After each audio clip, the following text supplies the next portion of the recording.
Hello students, आज हम बात करेंगे set 2 important questions for entrance exam.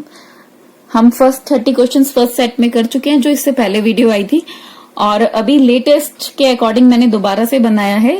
तो इतना टाइम नहीं था कि कंप्यूटर पे बनाऊं, तो इसलिए मैंने इजी वे रखा है कि हमारा रिवाइज भी हो जाए और हमारे क्वेश्चंस भी पूरे हो जाएं। तो please do have the patience, video को एंड तक देखना, बीच बीच में स्किप मत करना। हो सकता है वही क्वेश्चन आ जाए जो आपने जल्दी में स्किप करके निकाल दिया। एक तो हमें कहीं से ढूंढना नहीं पड़ रहा, एक जगह मिल रहा है, तो प्लीज पेशेंस के साथ उसको पूरा वॉच करना और रिवाइज करना 2-3 टाइम्स, ताकि आपको जब जरूरत हो तो वो चीज आपके काम आ सके। तो हम सेकंड सेट के इंपॉर्टेंट क्वेश्चंस करते हैं।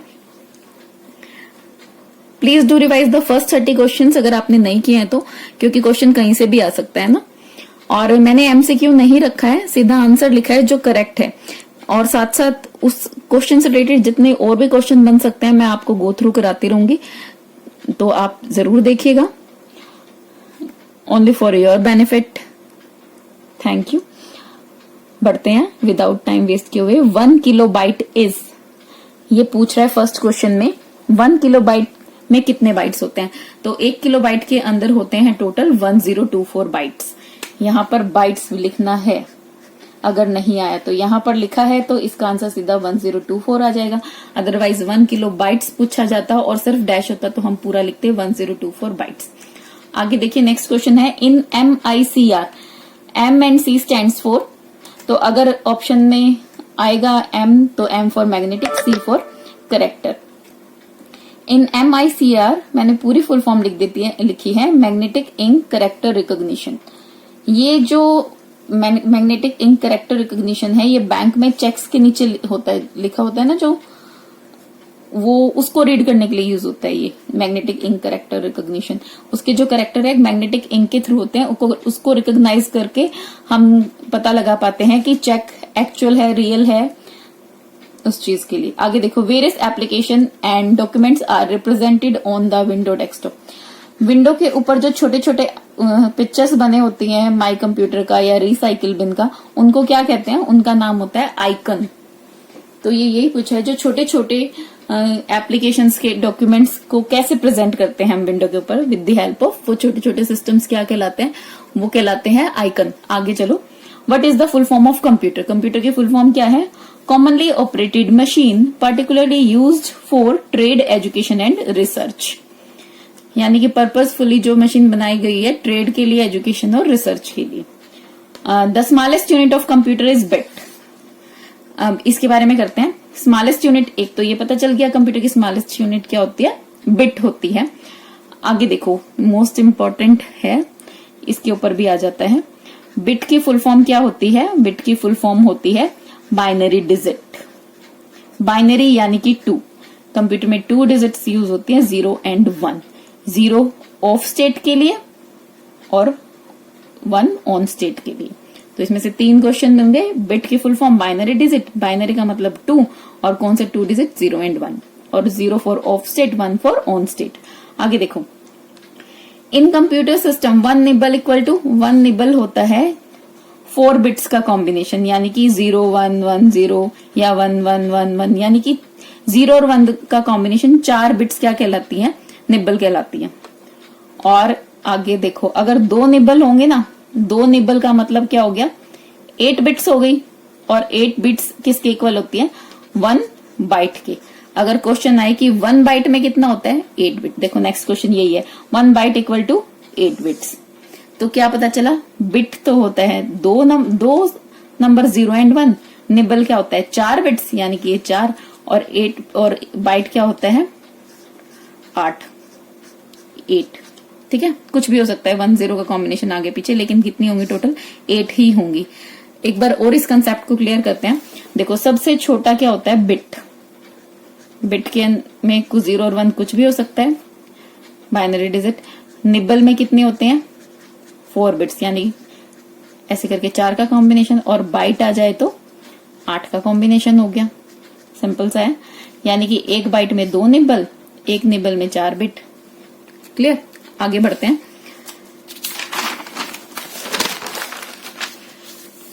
इंपॉर्टेंट क्वेश्चन है, प्लीज स्किप मत करिएगा। और आपको लगता है कि किसी और फ्रेंड को जरूरत है या कि प्लीज उसे शेयर कर लेना। ज्ञान बांटने से बढ़ता है। Don't be mean. How many arrow keys in keyboard? कितनी कीज होती है? 4। Upward, downward, left, right. This the list of instruction that is responsible for performing specific task. यानी कि प्रोग्राम क्या होता है? सर्टेन सेट ऑफ इंस्ट्रक्शंस होते हैं जो किसी परफॉर्म करने के लिए कोई भी स्पेसिफिक टास्क बनाए जाते हैं। और जब ये ही इंस्ट्रक्शंस रनिंग फॉर्म में होती है ना, मतलब वो रन कर रहा होता है प्रोग्राम, तो इस रनिंग फॉर्म में इंस्ट्रक्शन होती है तो वो क्या कहलाती हैं? प्रोसेस।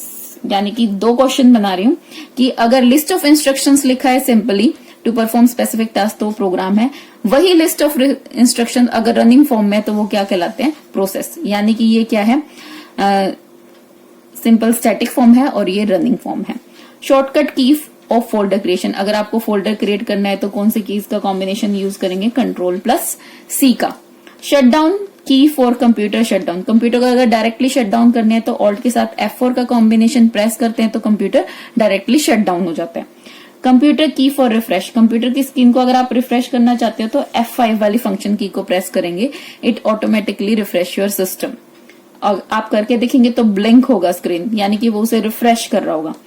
आगे चलो, अंडू की इन कंप्यूटर इज, यानी कि जो आपने लास्ट टास्क परफॉर्म की है उससे पहले वाली टास्क हो जाए और लास्ट वाली वैनिश हो जाए तो कौन सी की यूज करते हैं? Ctrl+Z। शॉर्टकट की for permanent delete the data, generally आप जब डाटा सिंपल डिलीट की प्रेस करके डिलीट करते हैं तो वो डाटा जाके रिसाइकिल बिन में स्टोर हो जाता है और आप वहां से उसे वापस ले सकते हैं। लेकिन अगर शिफ्ट के साथ डिलीट करते हैं तो वो परमानेंटली डिलीट हो जाएगा, आपको रिसाइकिल बिन में भी नहीं मिलेगा। तो अगर पूछा जाता है, कॉम्बिनेशन आते हैं सर्टेन कीज के कि इनमें से कौन सा ठीक है डायरेक्ट डिलीट, परमानेंट डिलीट करने के लिए, तो शिफ्ट के साथ डिलीट को प्रेस करते हैं। Shift+Delete is the combination.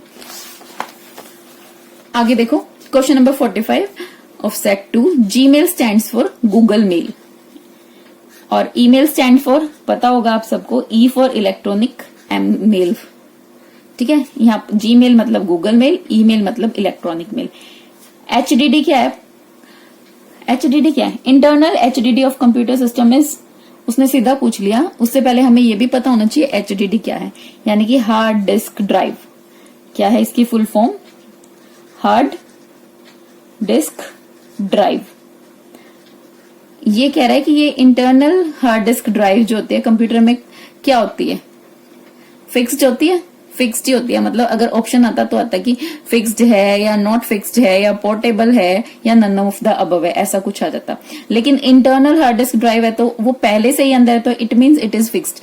और अगर एक्सटर्नल होता है तो मतलब जो आप पोर्टेबल हार्ड डिस्क ले आते हैं ना, अगर आपको डाटा ज्यादा रिक्वायर्ड है या कैरी करके चलना पड़ता है तो फिर आप एक्सटर्नल हार्ड डिस्क ड्राइव लिखा होता है तो वो फिक्स नहीं होती, वो तो आप हटा सकते हैं, लगा सकते हैं। और उसके आगे एक USB पैनल होता है जिसके थ्रू आप सिस्टम में इंसर्ट करते हैं और वो कनेक्ट हो जाती है। The length of IP addresses, कोई भी IP क्या होता है? Internet protocol. IP क्या होता है? Internet protocol. अगर फुल फॉर्म आई की IP स्टैंड्स फॉर तो आप लिखेंगे या टिक करेंगे इंटरनेट प्रोटोकॉल को।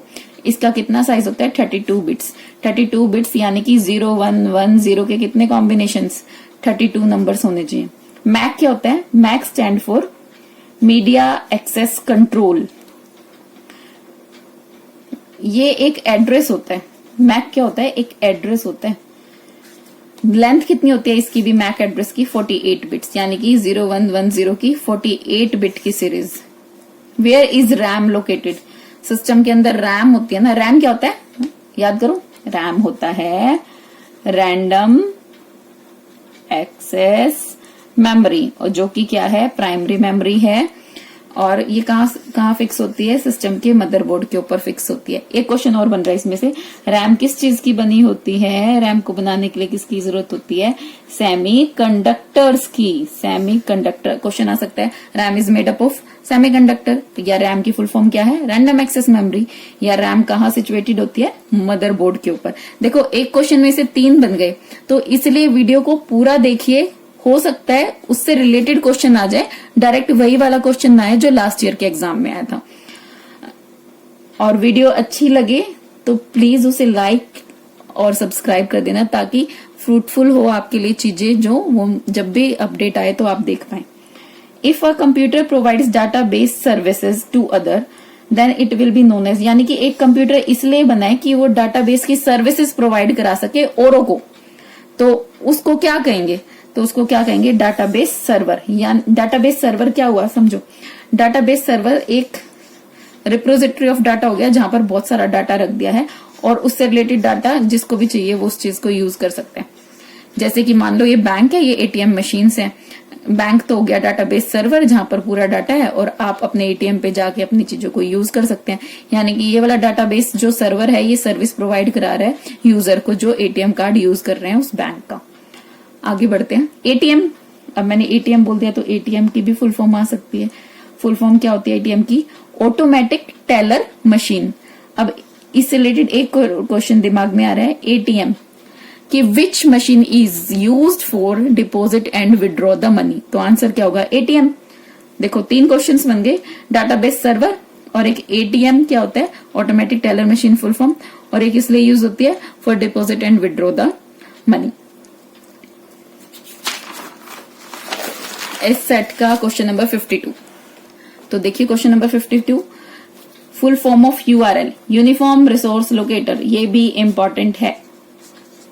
इन which of the following form data is stored in computer? Computer किस फॉर्म में डाटा को स्टोर करता है? बाइनरी फॉर्म, अगेन वही 0 1 1 0। विच level language is assembly language? Computer में एक लैंग्वेज यूज होती है जिसका नाम है असेंबली लैंग्वेज। वो किस टाइप की लैंग्वेज है? वो लो लेवल लैंग्वेज है। अब देखो कंप्यूटर में कौन सी लैंग्वेज यूज होती है? 3 लैंग्वेज यूज होते हैं basically, machine level language, low level language and high level language. Machine level language का मतलब है 0 1 वाली सिर्फ, लो लेवल यानी कि थोड़ी सी ह्यूमन अंडरस्टैंडेबल फॉर्म में हो गई, और HLL हाई लेवल लैंग्वेज जैसे कि C++, इन सारे की बातें हो रही है। What is the full form of GUI? Wait, एक क्वेश्चन और है। Which level language is assembly language? ऐसा भी आ सकता है क्वेश्चन के अंदर कि कोई एग्जाम्पल बताना है असेंबली लैंग्वेज का, कि या फिर इनमें से कौन सी असेंबली लैंग्वेज है। तो असेंबली लैंग्वेज है असेंबलर। असेंबलर क्या है? एक असेंबली लैंग्वेज है। और जो असेंबली लैंग्वेज में या असेंबलर नाम की लैंग्वेज में जो कोडिंग सिस्टम यूज होता है, जो छोटे छोटे कोड्स आप यूज करते हैं ना, तो उनको क्या कहते हैं? निमोनिक्स। एम साइलेंट है, निमोनिक्स। यानी कि अगर क्वेश्चन आए what type of code use in assembly language, तो आप क्या कह सकते हो? निमोनिक्स। आंसर क्या? ऑप्शन में अगर निमोनिक्स होगा तो उसे टिक कर देना। और असेंबली लैंग्वेज का एग्जांपल क्या बताया मैंने? असेंबलर। कितने टाइप की लैंग्वेज होती है? 3, machine level, low level, high level. Machine level का एग्जांपल 0 1, लो लेवल का एग्जांपल असेंबली लैंग्वेज या असेंबलर, और हाई लेवल का example C++। What is the full form of GUI? Graphical user interface. इससे related आ जाए तो अगर CUI तो character user interface. Graphical user interface का एग्जांपल है विंडोज ऑपरेटिंग सिस्टम। CUI का एग्जांपल है DOS operating system, disk operating system. Who was the founder of Bluetooth? Bluetooth किसने फाउंड किया था? तो साइंटिस्ट का नाम है Ericsson. Who was the father of internet? Internet का फादर कौन है? Vint Cerf. और who is the father of computer? याद है? फादर ऑफ कंप्यूटर है चार्ल्स बैबेज। देखो, who was the founder of Bluetooth? Ericsson. Who was the father of internet? Vint Cerf. और who was the father of computer? Charles Babbage. एक question और, ICs किसने invent की थी, या IC का फादर कौन है? JS Kilby. तभी मैं कह रही हूं कि आप इस वीडियो को एंड तक देखें। एक क्वेश्चन में से 4 क्वेश्चंस बन जाते हैं कभी कभी, और मे बी वही आ जाए, डायरेक्ट पिछली बार वाले क्वेश्चंस ना आए और उनसे रिलेटेड कुछ बन के आ जाए। तो इसलिए वीडियो को मिस मत करो, पूरा देखो। आगे देखो, वेरिफिकेशन इज प्रोसेस ऑफ। आजकल सारी चीज वेरीफाई होती है। वेरिफिकेशन किस प्रोसेस का पार्ट है? ऑथेंटिकेशन का, जो कि ये डिसाइड करता है कि ऑथेंटिक तो नहीं है डाटा, रिस्की तो नहीं है, या कुछ फिशी तो नहीं है, उस चीज का पार्ट है। जैसे कि आपके आईज की स्कैनिंग होती है, थंब प्रिंट की होती है, तो वो ऑथेंटिकेशन का पार्ट है। उसको चेक करने के बाद वो ओपन होता है ऑथराइजेशन, यानी कि तब आप उसे यूज कर पाते हैं। 2 ही क्वेश्चन रह गए हैं इस वाले सेट के, तो जल्दी से कर लेते हैं। What is the name of first super computer of India? तो आंसर है परम। परम 8000 या Param 8000। Which is the most common language use for web designing? HTML। HTML की फुल फॉर्म क्या होती है? Hyper text markup language. तो guys thank you for watching the video. अगर video पसंद आई तो प्लीज सब्सक्राइब कर देना। और जो नेक्स्ट सेट है क्वेश्चन नंबर 61 to 90, उसकी वीडियो मैं अपलोड कर दूंगी जब भी टाइम होगा, as soon as possible. Thank you for watching. Please subscribe कर देना और रिवाइज जरूर करना। And best of luck for your exam. Thank you so much. Bye.